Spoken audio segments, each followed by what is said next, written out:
Déco 8, dans les coulisses d'un grand parc d'attractions, c'est tout de suite.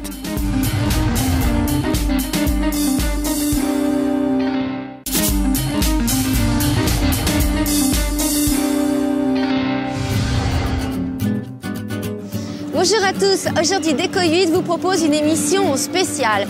Exceptionnellement, l'équipe Déco 8 a eu accès aux coulisses d'un grand parc d'attractions. Nous sommes allés à la rencontre de tous ceux qui dans l'ombre travaillent sur les objets et les ambiances extraordinaires, que ce soit des artisans, des décorateurs ou encore des doreurs. Nous avons également rencontré ceux qui imaginent le décor des manèges.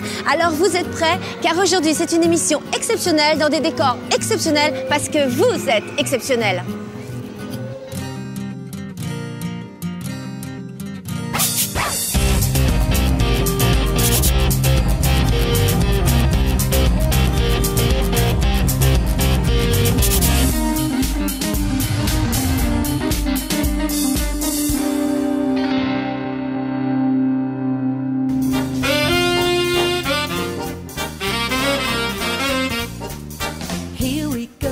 Kokomo, it's a place that you should know.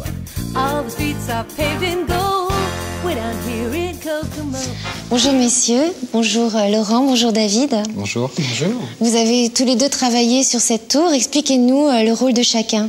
Mon rôle en tant que concepteur-écrivain, c'est justement de trouver l'histoire et de trouver l'époque, le lieu dans lequel nous sommes. Alors, la Tour de la Terreur est inspirée de la série, la 4e dimension.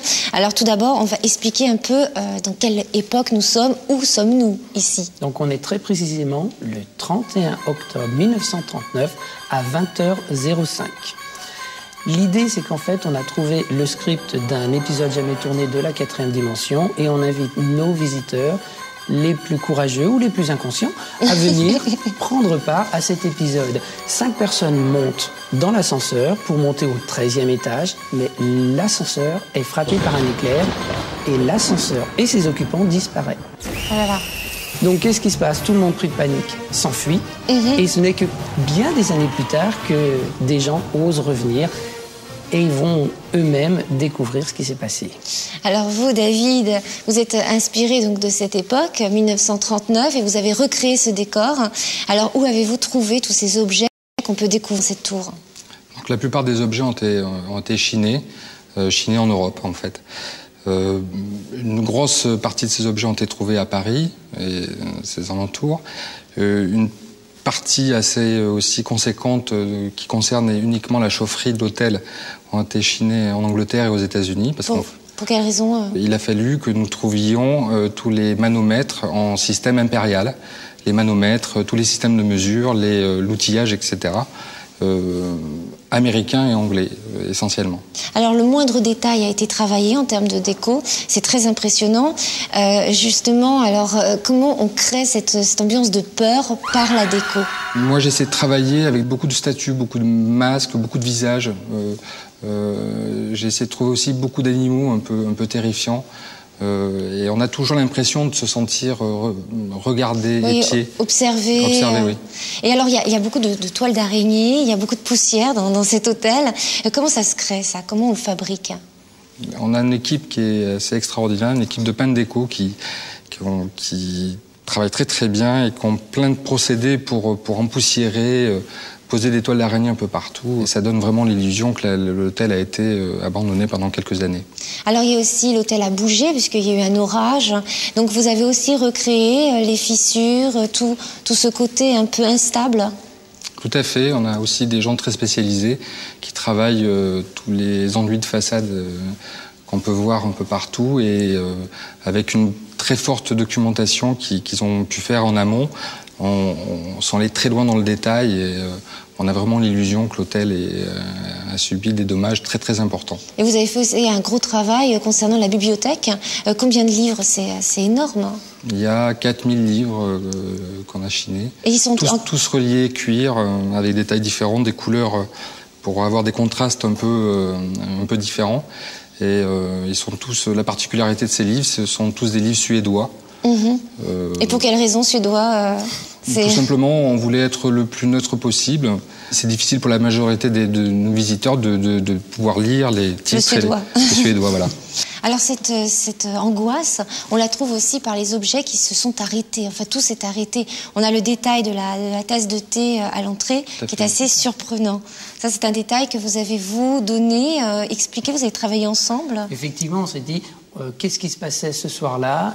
C'était un soir, il faisait sombre, il faisait froid. Qu'est-ce que faisaient les gens? Ils devaient boire du thé. Oui. Donc, c'est forcément, quand ils sont partis en catastrophe, ils ont laissé leur tasse de thé. En fait, vous pouvez voir, les décors, le temps s'est figé. En fait. Ouais, c'est ça. Il y a encore un sac à vos pieds, il y a une tasse remplie de thé à côté de vous. Les gens sont partis. On ne sait pas ce qui s'est passé. Le plus important, c'est que tous ces objets, en fait, créent une histoire et que c'est après à chaque personne d'interpréter l'histoire. Et c'est en utilisant l'imaginaire de celui qui va voir ces objets qu'en fait, on a plus de chances de les effrayer. Bon, merci beaucoup, messieurs. On se retrouve tout à l'heure, mais avant ça, vous avez ouvert les portes des ateliers de ce grand parc d'attractions et nous sommes allés à la rencontre de tous ces artisans qui travaillent avec vous. On se retrouve tout à l'heure. En attendant, visite de ces ateliers.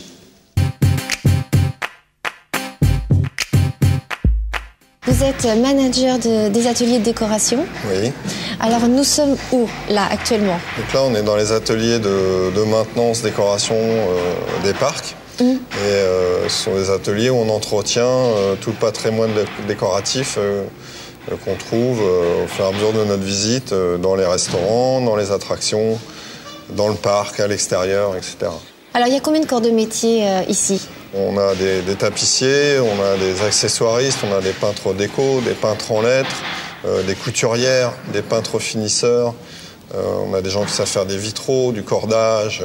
Ah oui, c'est ça. Alors, il y a des originalités, il y a des métiers assez nouveaux et pas communs. Ce sont ceux qui font tous les nœuds et puis les luminaires africains aussi, c'est une spécialité. Voilà, c'est ça, oui. Et est-ce que ces gens, par exemple, peuvent aller d'un autre atelier? Est-ce qu'ils peuvent... ils sont polyvalents, en fait? Oui, en fait, très polyvalents. Aujourd'hui, on ne détient plus le savoir pour soi-même, en fait, on le distribue. Alors, on a l'impression d'être dans des décors de cinéma, un peu. Oui, tout à fait, oui. C'est exactement ça, sauf que chez nous, la difficulté, c'est que ces accessoires doivent tenir dans le temps, doivent tenir depuis 15 ans. Dans le cinéma, on va mettre ça pour le temps de la production, et puis ensuite, c'est terminé. Chez nous, on doit trouver des systèmes pour que ça tienne longtemps, tout le temps. Alors, on va partir à la rencontre de tous ces artisans. Voilà, c'est ça. Donc là, on va rencontrer Eric, qui est un technicien qui travaille sur les luminaires. Bon, on y va alors. Voilà.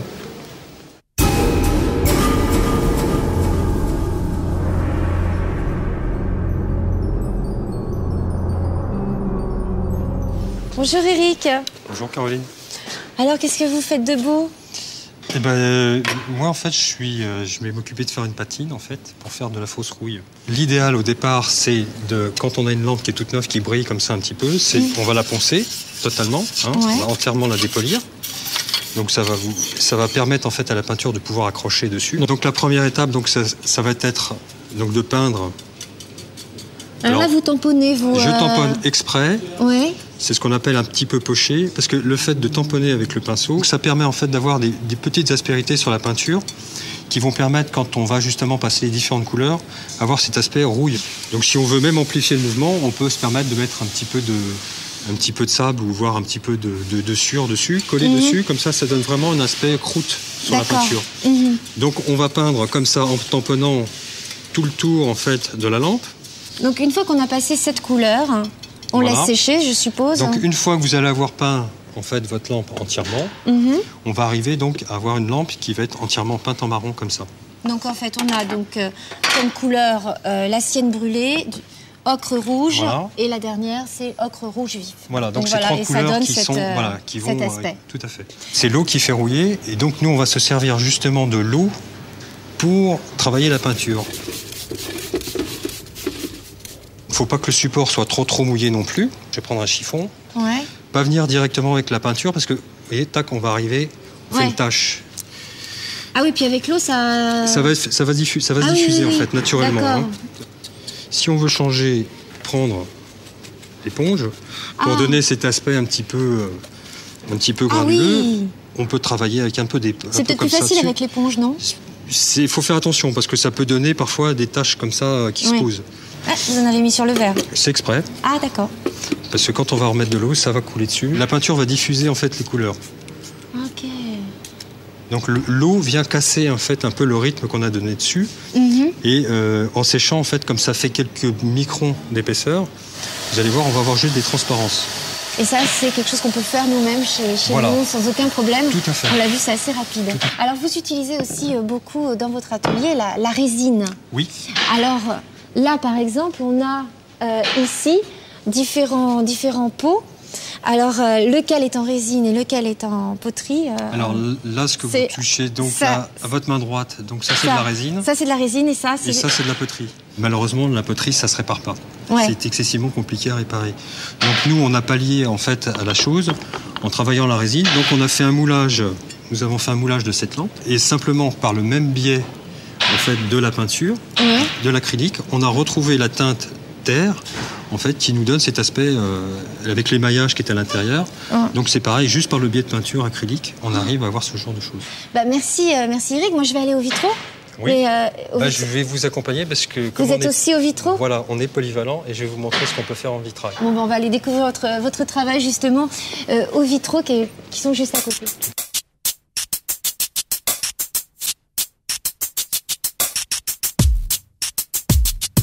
Donc là, Eric, on est à l'atelier vitraux. Oui. Comment s'appelle celui qui travaille les vitraux? Un vitrailliste. Un vitrailliste. Alors, vous travaillez le Tiffany. Alors, qu'est-ce que c'est le Tiffany? C'est une technique de vitrail, en fait. Dans les vitraillistes, il y a des gens qui travaillent le plomb, comme vous l'avez là. Et puis est arrivé donc fin 19e, début 20e, Monsieur Tiffany. Donc Louis Confort Tiffany, donc en fait c'est son nom. C'est un Américain qui a mis au point en fait la technique du sertissage du verre par des bandes de cuivre. Donc ça vous le trouvez dans le commerce en fait, vous pouvez le faire vous-même. Donc c'est ce qui est intéressant. Et ça on peut le faire soi-même alors que ça c'est plus dur à faire alors que soi-même. là quand on fait du vitrail au plomb, c'est quand même beaucoup plus compliqué. C'est vraiment quelque chose qui s'improvise pas. Vous allez voir, je vais vous montrer justement comment on fait pour découper du verre. Il y a du liquide à l'intérieur du manche. Le liquide qui est dedans, en fait, dans le manche, c'est quelque chose qui est gras et qui lubrifie la petite roulette qui est au bout. Ah, et ce qui va en fait... Voilà, ce qui permet juste en fait d'avoir un petit peu de gras dessus. Parce que sinon, le verre, c'est quelque chose qui est sec. Et le fait de rajouter un peu de gras, ça lubrifie la coupe. Voilà, vous le tenez comme un stylo, bien droit. Ce qu'il faut, c'est lorsque vous êtes là, bien exercer une bonne pression suffisamment forte. Voilà, c'est parfait, le bruit est impeccable. Et donc là, maintenant, vous allez mettre le pouce ici, et vous allez tirer un petit coup sec, comme ça. Vous allez voir, ça coupe tout seul. Bah oui, hein. Bah ça y est, je suis vitrailliste. Presque. Presque. Maintenant, il n'y a plus qu'à le faire. D'accord. Donc là, ce que je vais faire, je vais vous couper un petit bout de verre violet. Ouais. Mais pourquoi vous nous faites une plaque de cette couleur? Et quand vous alliez dans les autres ateliers, on va s'amuser, on va vous faire le déco 8, tout en vitrail. Ah bah c'est très gentil. Bah merci Eric. Moi je vais vous laisser donc nous préparer cette petite surprise. Je vais rejoindre Joachim qui lui est à l'atelier tapisserie. Tout à fait. Et pendant ce temps-là, nous, ce qu'on va faire, on va vous réaliser les lettres déco à la sérigraphie pour qu'on vous puissiez avoir les lettres marquées sur le vitrail.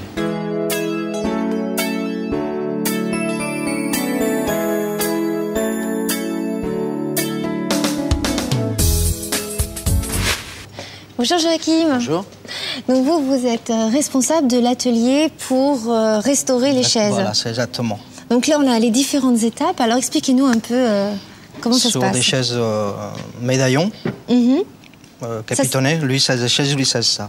Et ça, c'est une chaise qui arrive donc dans votre atelier dans cet état. Dans cet état-là. Et vous allez la restaurer. Voilà, on dégarnit. On dégarnit tout ce qu'on la met à nu, quoi, si vous voulez. Oui. Complètement. Si elles sont décollées, on les donne au menuisier. Et ensuite, on les donne au vernisseur. Ensuite, on met une toile derrière pour recevoir la mousse qu'on colle sur cette toile-là. Voilà. Une fois que la mousse elle est collée dedans, on trace notre capiton, si vous voulez. Donc les petits ronds qu'on voit là, ça c'est les passages de boutons, ça. D'accord. Une fois qu'on passe le bouton, on fait un rabattage du tissu, on le met en place et on cloute. D'accord. Ensuite, l'étape d'après, on rembourre notre toile, on finit nos boutons, on rajoute une toile blanche pour que ça fasse encore plus propre. Et après, vous mettez le tissu au dos de la chaise. Voilà. Merci beaucoup, Joachim, pour toutes ces informations. On a appris plein de choses. Et moi, je file tout de suite à l'atelier des peintres déco où on m'attend. Merci. Au revoir.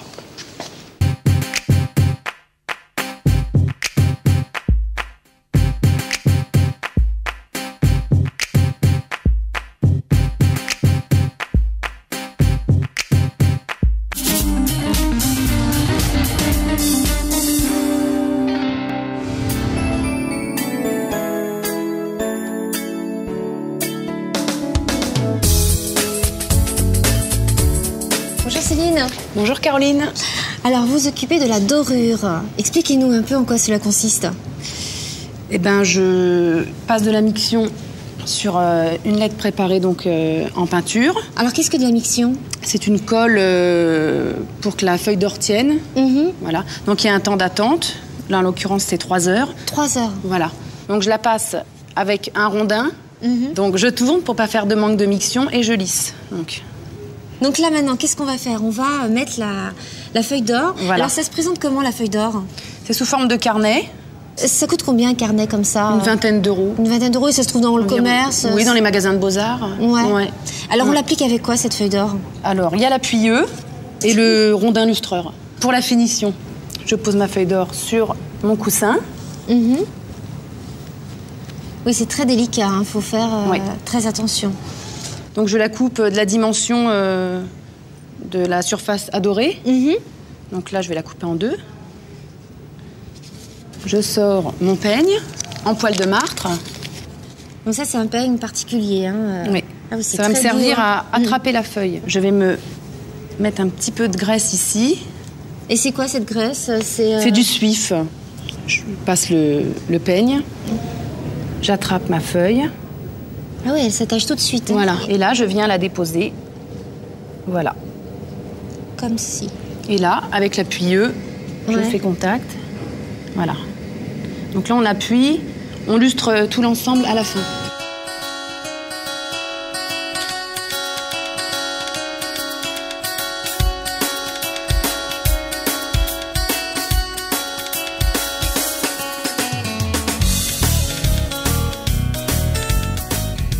Vous êtes là toutes les deux. Oui. Ça m'arrangerait, Céline. Est-ce que tu pourrais me faire le 8? Oui, Eric, je te fais On le découpe 8. 8 Je en lustre aérographe. ma lettre et On te je laisse suis à illustrer. toi. On te laisse faire.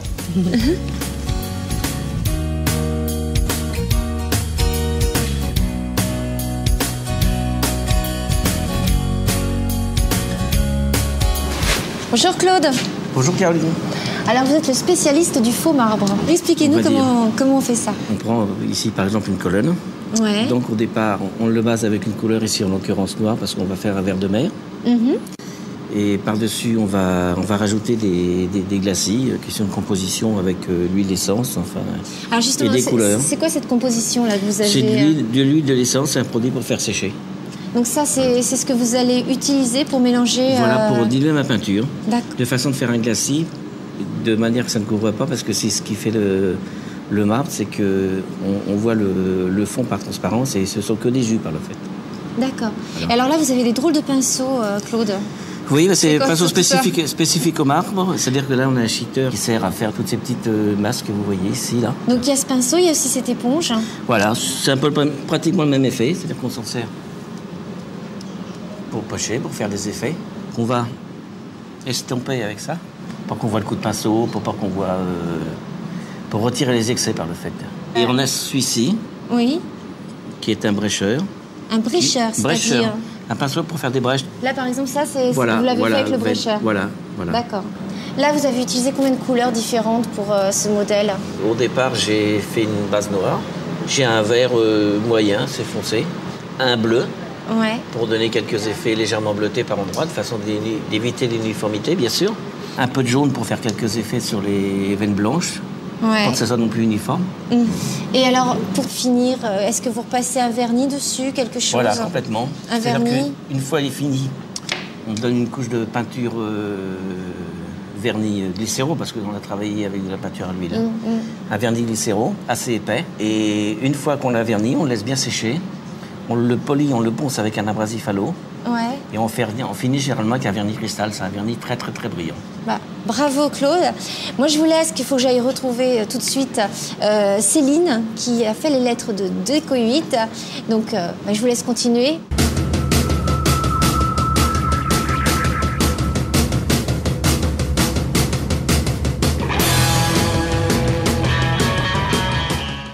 Donc là c'est parti, on va faire le 8. Oui. Donc là, je vais écheniller l'adhésif, la découpe qui va me servir de cache. Donc l'échenillage, en fait, c'est enlever la lettre ou bien le tour de la lettre. J'ai besoin de transférer l'adhésif pour pouvoir le repositionner sur ma vitre. D'accord.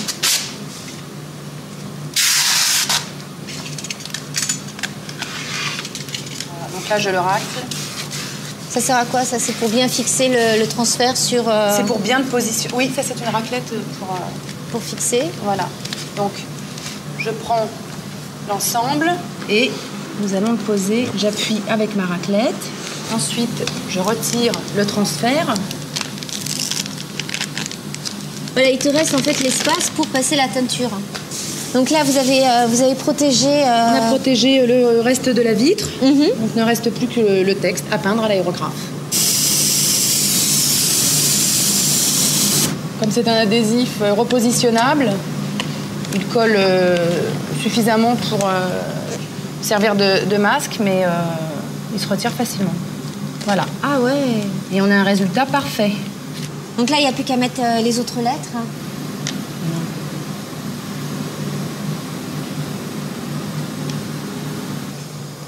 Waouh! Super résultat. Bah, bravo à tous les deux et merci beaucoup. C'est adorable. Bon, bravo. Bon, bah, ça va nous faire un super cadeau pour toute l'équipe de Déco 8. Bon, bah, moi, je vous laisse. Je file, car il faut que j'aille tout de suite voir Laurent et David.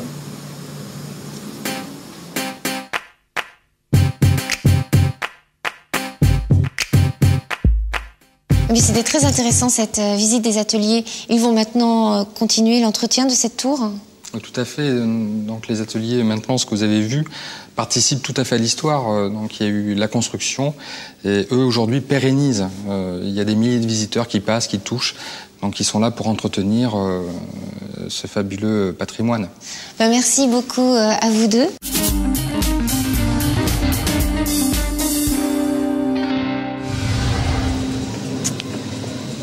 Allez, on passe à notre bibliographie. Alors, quelles sont les nouveautés? 2 livres qui sont sortis chez Dessin et Tolra. Ce sont 2 livres d'initiation. Le premier, c'est l'initiation à la patine et dorure. Vous y découvrirez les différentes techniques de dorure et de vieillissement. Et le deuxième livre, c'est initiation au tampon. Comment relooker les tissus, les courriers, la vaisselle et les meubles en tout genre. On continue avec Patchwork, qui est un livre qui est paru chez De Vecchi.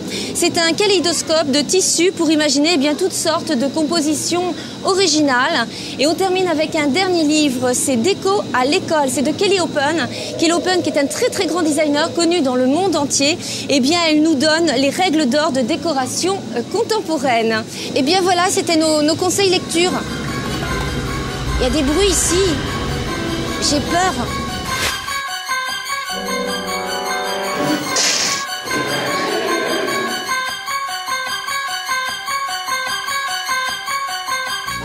Voilà, c'est la fin de cette émission. Merci à tous de votre fidélité. J'espère que vous avez apprécié ce petit voyage dans le temps. Et Caroline, si on y retournait?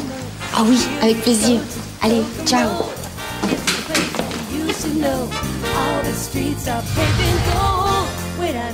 Et je vais rejoindre Jean-François qui va vous faire des lettres, je crois, pour vous fabriquer la lettre déco en plexi. Je crois pas. L'équipe Déco 8 a eu accès aux coulisses d'un grand parc d'attractions. La pression que je vous mets là, vous le sentez là? Moi, je le sens bien là. Alors, si vous le sentez bien, allez-y.